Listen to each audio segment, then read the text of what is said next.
আসসালামু আলাইকুম রহমতুল্লাহি ওয়া বারাকাতুহু। আশা করি সবাই ভালো আছেন, আমিও ভালো আছি।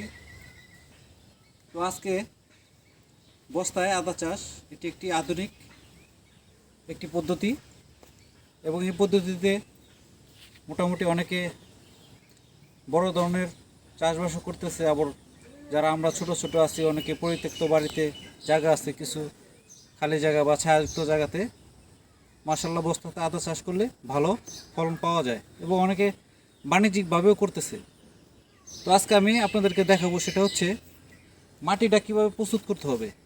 আসলে আমরা প্রথমত যে ভুলটা করি সেটা হচ্ছে আমরা অনেকে চাষ করি, কিন্তু দেখা যায় কষ্ট করার পরে আমাদের ফলনটা তেমন হয় না। তো আপনাদেরকে আমি দেখাবো সেটা হচ্ছে, আসেন দেখাই।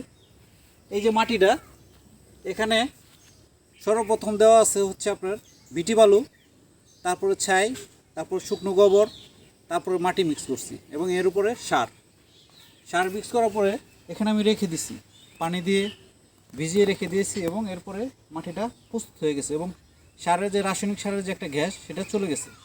এবং যাওয়ার পরে এখন আমরা এখানে দেখাই আপনাদেরকে, আসেন দেখাই, সামনে আসেন।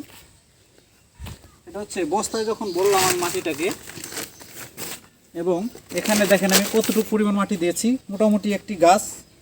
মোটামুটি গাছ হওয়ার থেকে নিয়ে নিচে আধা পর্যন্ত যাতে পুরোপুরি মাটিটা পায়, এবং এই বস্তাটাকে ছিদ্র করে দিতে হবে।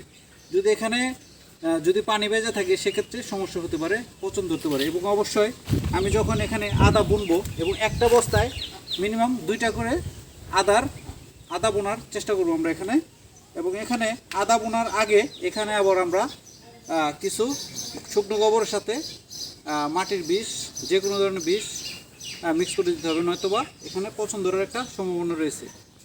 তো এভাবে আমি এখানে 2 লাইন করে সারি করেছি এবং এই পাশ দিয়ে আসার একটি রাস্তা করেছি, কারণ যাতায়াতের একটি রাস্তা আছে এবং এটার একটা পরিচর্যার একটা ব্যাপার আছে।